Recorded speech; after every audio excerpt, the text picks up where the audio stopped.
kabayan, ma'am sir. This is Jam, the Filipino channel ang inyong pong lingkod. So today is July 23, 2026 at dito tayo ngayon sa may Ayala Avenue North, dito sa may San Lorenzo, Makati, at dadalhin po natin sa may PITX sa may Parañaque po yan, Macapagal Boulevard, Tambo, Parañaque. Okay, magbabalik po tayo mamaya konti po. Pag nakuha na po natin sila, disclaimer lamang po ang content po natin ay kalsada at hindi ang passenger. Kaya nga naman sakasakali man po na may marinig kayo mga pangalan ng lugar, pangalan ng tao, pangalan ng organization sa government o private man yan, ay wala pong kinalaman ng channel na ito at wala pong pinapatungkulan. Lahat po ng pinag-usapan dito ay public lang po yan sa loob at wala pong pinapatungkulan sa labas.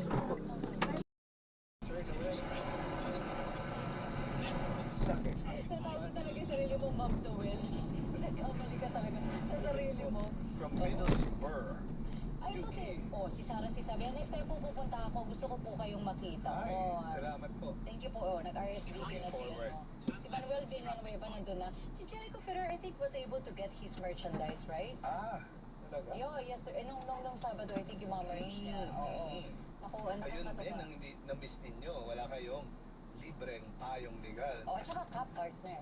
Brian Del Pilar. Nandito na rin sa live Nandiyan na stream rin. natin. Thank you guys so much. Estrella Garcia, nandiyan na rin. Pumunta ba si Estrella ng event? Kasi umabol lang din ako eh. But, Hindi yata. oo. Pero ang ganda lang nag-reunion kayong lahat ng mga nakakasama ko sa booth partner sila, Attorney Jojo Flamiano. Yes, di ba? nandyan. Maraming salamat. Ito talaga yung ang kinaganda kasi with the law attorney partner, yung community natin, family natin, I consider this as a family. Pag member ka na talaga. Diba? Forever na kayong part ng Hello Attorney family, sila Attorney Jojo. When sila Gumbay, sir. Ganda ka po, Ano nanonood ba? din daw. Hindi, nandito. Nanonood siya ngayon. Hindi siya rin punta doon sa Alam ko pagkita. nagpunta. May tanong si may tanong si, what's his name, Louis Vasco. Sasagutin ba natin? Hindi mo natutuwang tanong. Mahirap ba yung tanong niya? Joke lang. Bakit po nakabase sila sa journal sa Senado? Bakit may journal sa Senado? Okay. Yan po ay requirement. Kasi tandaan po natin, halimbawa, ang ibig sabihin po ng journal, yung mga sinasabi nila sa mga deliberation, Okay. hindi lang po yun sa impeachment proceedings. Lahat po, yung Parang minutes of the meeting ba yan? kung sa korte meron shorthand, yung Oo. steno, Oo, stenographer. ganun din po. Yung ating mga proceedings sa Senado, whether yan ay impeachment trial, consideration ng mga batas, privilege speech, lahat po yan ay Naka-record. naka-record at meron po silang, parang yan yung minutes of the meeting.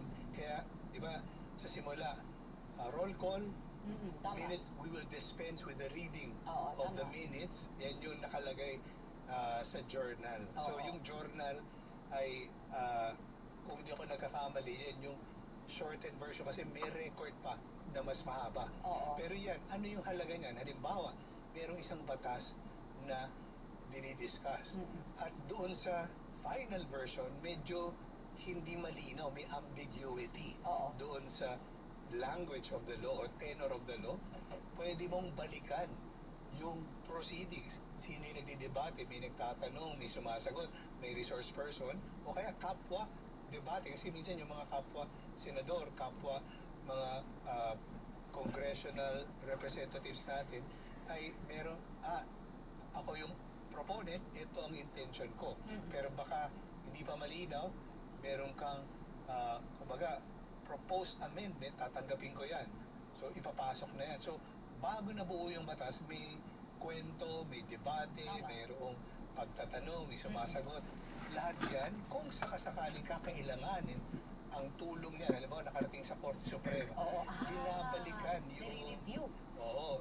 In fact, even during the proceedings, partner, sa simula, binalikan nila yung What happened? debate sa Constitutional Convention na kung saan sila yung sumulat ng ating 1987 Constitution. Sinasabi nila, dapat ito yung intention. Pero tandaan po natin, resort to the journal, resort to the records, the debates, ay kailangan lang kung yung final na provision ay malinaw at ambiguous.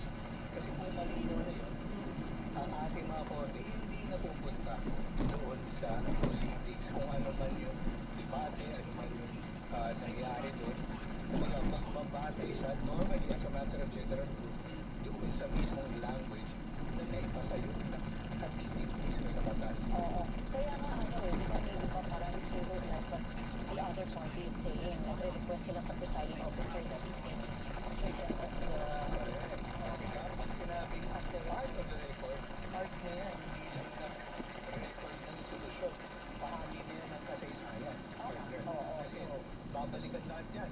Ano yung nangyari sa impeachment? Nakatitit na yan, nakasulat na lahat. Again, katulad nga na nabanggit namin kanina ni partner, we're seeing this history to.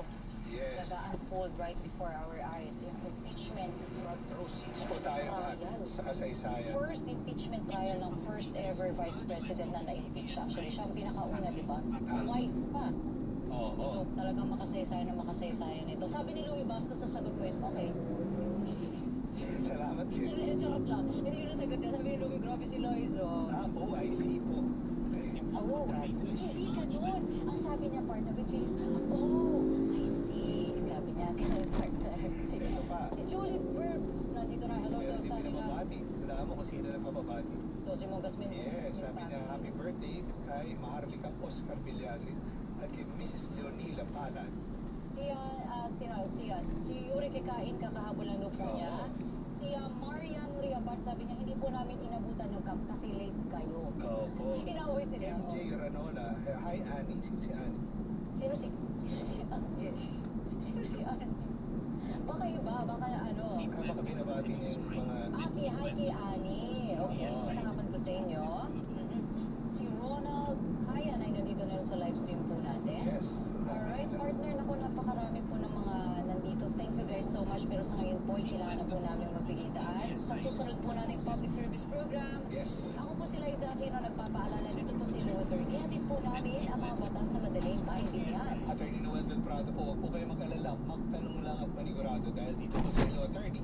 Sagot ka ng batas susunod! Doc Dennis ko at Tita Winnie Cordero. sa DZMM Action ngayon! See you guys tomorrow! Bye! Hello, attorney. Sa DZMM.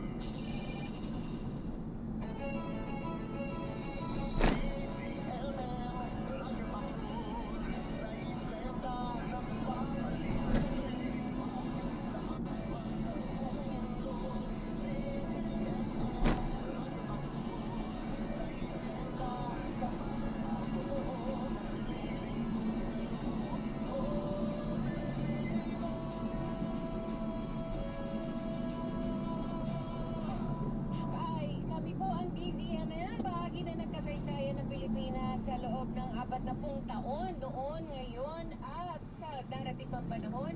Patuloy na magbabalita, maglilingkod, magbabantay. Kasabi ng KBP, kapisana ng mga broadcaster ng Pilipinas, ang oras natin, alas 2 ng hapon.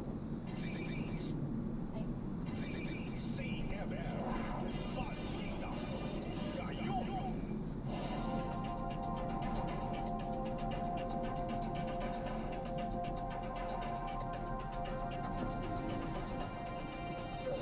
Pamilya issues sa tubig at kuryente ang ilan sa pinagsusuhan ng mga anak.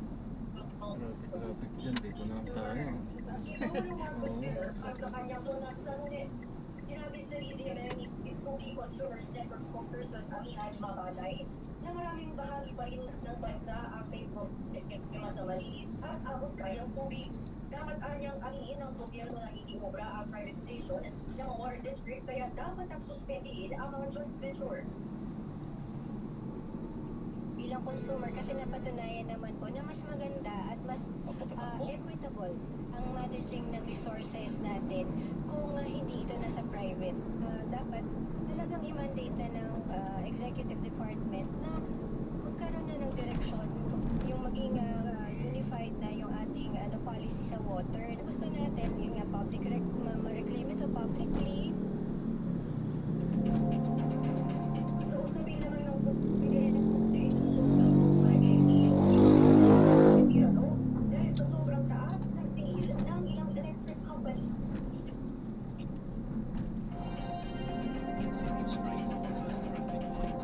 Sa ibang balita na nanili ang tiwala ni Pangulong Marcos Jr. sa militar para sa harap ng pagdadawit sa ilang sundalo bilang person of interest sa umano'y planong pagpatay sa kanya.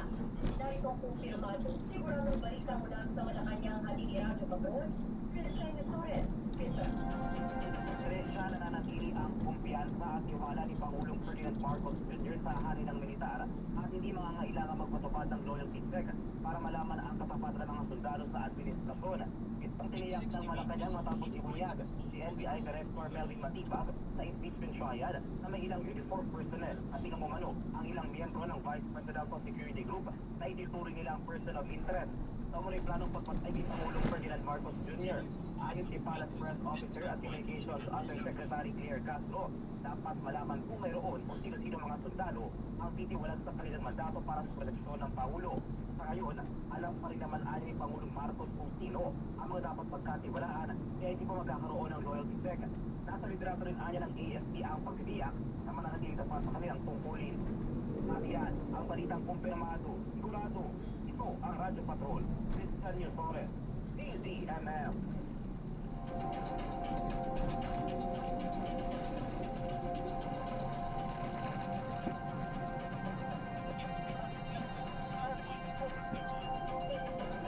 Salamat Christian Yusores at DML Facebook at YouTube channel. Ako po si Dave Salito.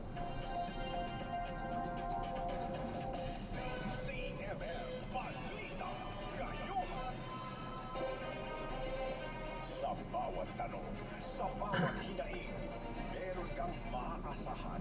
May makikinig. Aksyon. Nag-ano na lang sana tayo, no? Skyway, no? Hindi ko pala kayo natanong kung willing kayong mag-skyway. Aksyon. Kahapon, hindi bukas, kundi ngayon. Aksyon. Ngayon. Kasama ang tatak ng pagsiservisyo. Bali, konting taste na lang naman. Pastikin mo lang naman siya. Ah, Dog Dennis. Ito ang DZMM. Aksyon ngayon. Aksyon ngayon.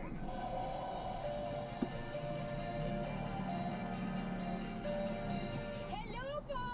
Hello! Ang ating mga sabay-sabay na lang magpapakita ng lahat sa distriksura ng Pangulo sa Lunes. Sa una ng pahayag ng palamasyon, simple at marangal ang nagaganap sa ikalimang zona di Pangulo Parco. Ako si Tuesday Santier ni GMA Super Radio, Sila Uli, Balitang Pangulo. Lagi ang Baniman, Tubenyo, iba't-ibang grupo, inilapag ang mga pagkilo sa araw ng zona ni Pangulong Bongbong Marcos. Balitang Sinudukan, Wego, Bubu. Kasabi ng mga opisyal sa mga pagsusunan ng pagbubuo sa araw ng President Bongbong Marcos at sa Liga. Dahil yan sa iba't-ibang people's organization, ang Human Rights Group at mga ibalang journalista. Pag-ibigay sila ng alas 11 ng umaga sa may agricultural sa illegal road at pagmamarcha rin patungo ng CANR. Magkakaroon din ng pagkilos sa tapat ng Quezon City Hall ang ilang grupo ng magagawa bandang alas 10 ng umaga. Bandang alas 11 naman, magsasama-sama ang iba't-ibang grupo sa harap ng Philippine Congress of the Philippines sa Philippine City Building para ma-reach sa protest action bago naman pagmamarcha patungo ng Commonwealth Avenue.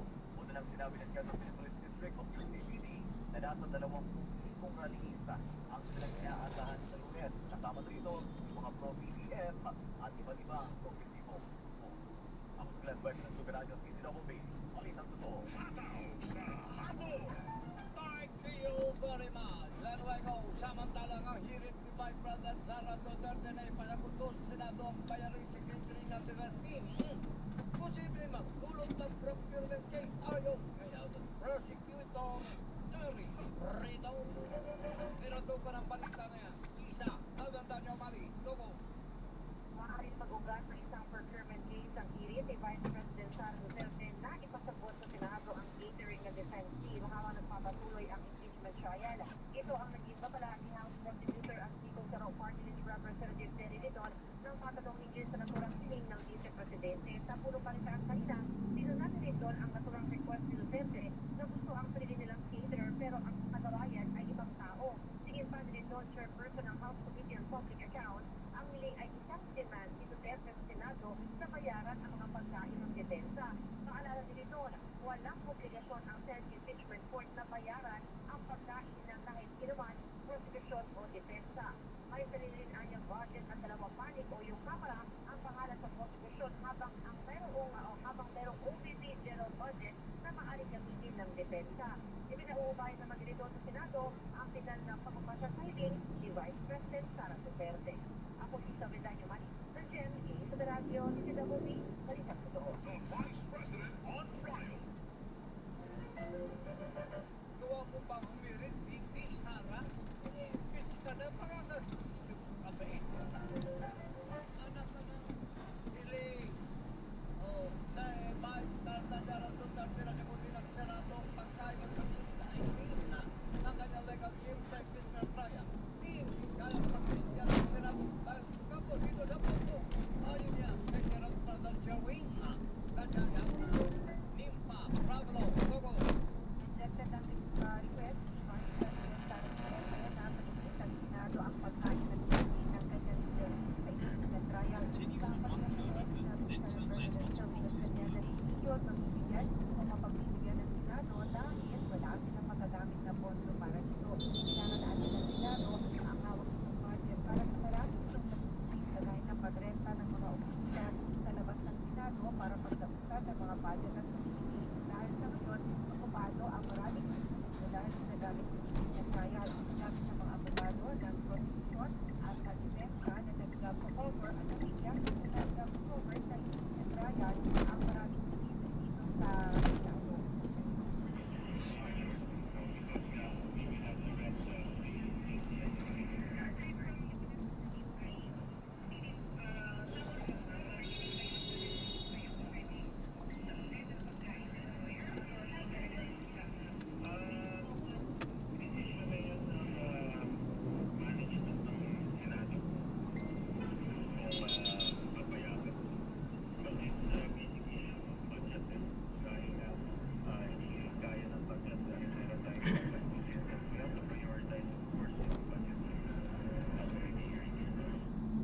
Senate President Jerwin Kanyaya, bago ang ating panayam kay Gansenador lamang ay sinabi ni Senator Erwin Tulfo na sa focus nila kagabi, karamihan ng mga senador ay gusto na gasto sa nila ang ng Vice President. Paano raw kasi sila sasagot ito sa Commission on Audit at saan sila kukuha ng pera.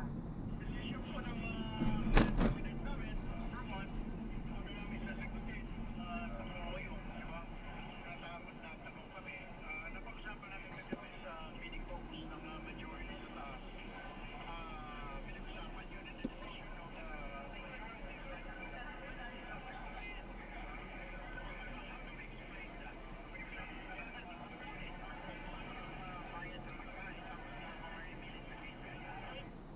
Senator Erwin Tulfo, marinig doon sa request ng Vice President na natanggap ni Gansenador noong July 7, ang hiling ng Vice President sagutin ng Senado ang pagkain ng itin ng kanyang defense team dito ay para sa mga abogado at support staff at kasama sa request na yung catered service na accredited lang ang maghahanda at magsisipin ng pagkain. Sino ba kung parang kasalanan?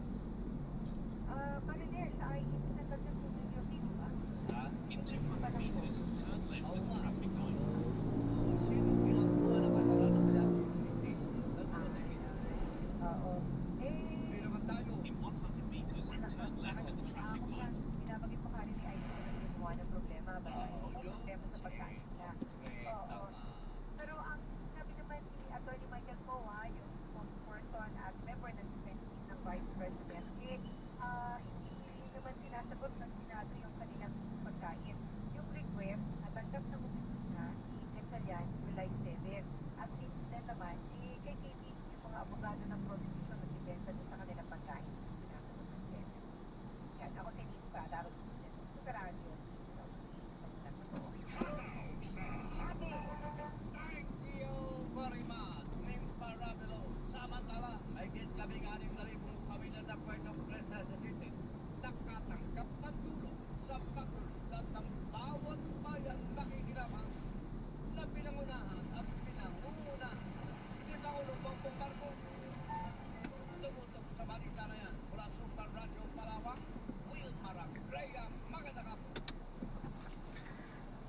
Pamilya ng nahahabi ng Pangulong Ferdinand Marcos Jr. ang paglulunsad ng programa ng Bawat Bayan Makikinabang sa protokol sa Bibigay Umaga. Sa ng programa na bahagi ang Pangulo ng 27 bitay sa mahigit na bigani ng Pagkina Bibilitaryo mula sa iba't ibang barangay sa Luzon. Kabilang din sa programa ang pagkaliwan ng November ng Tiglas 20,000 pesos bilang karanitan para sa 350 residential solar mula sa ating Joke lang, mama.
Nagkasalamat magplakado kung saan natin ang Republic of the Youth. Pinakularan lang po ng PCDA ang mga sakot-saring isyu laban sa aktibidad. Tuesday, yung dadatahin ko po. Pinagulaanan ng Basic Conversion and Development Authority o BCDA ang mga aligasyon na nagsasabing magdudulot umano ng kakapusan sa tubig, pagmimina, paglabas sa mga katutubo at pagkikira ng kalikasan, ang planong pagtatayo ng Pangkilikan Project New Clark City. Sa first briefing sa Malacanang, sinabi ni BCDA President Joshua Pinsan na hindi makikipagkompetensya ang proyekto sa limitadong supply ng tubig ng mga komunidad dahil target nitong gumamit ng surface water harvesting system o pag-iipon ng tubig ulan. Ayon kay Pinsan, mayroon na palang proyekto para rito na inendorso ng public partnership o PPP sector. Kinatayaan ay 5 hanggang 10 bilyong litro ng tubig kada araw ang kakailangan ng mga industriya sa lugar. Gayunman, ang bumisang ating disenyo ng water system ay may kapasidad na 120 bilyong litro kada araw na maaari pang palawakin hanggang 300 bilyong litro kada araw gamit ang naturang teknolohiya. Hindi na access to water ang pagmumula ng tubig, kundi mga maiipong tubig ulan. Ayon sa kaibigan, kung magkakaroon ng sobrang supply, maaari pa ito mahagip sa maraming na komunidad. Ilinaw din ang BCDA na hindi papayagan ang pagpilina sa loob ng proyekto. Ang layunin niya ay i-protect sa Pilipinas ang mga critical mineral upang makagawa ng high-value product bago i-export ang mga ito. Inipigitan na ang lahat ng development sa ilalim ng Pangkilika ay sa ilalim sa environmental regulations kabilang ang pagkuha ng environmental compliance certificate habang patuloy din i-monitor ng Department of Environment and Natural Resources ang kalidad ng hangin at tubig. Ingat po ma'am. God bless po. Ingat po. Sige po. Double check ang gamit ha. Sige po. Sige. Okay, no? So.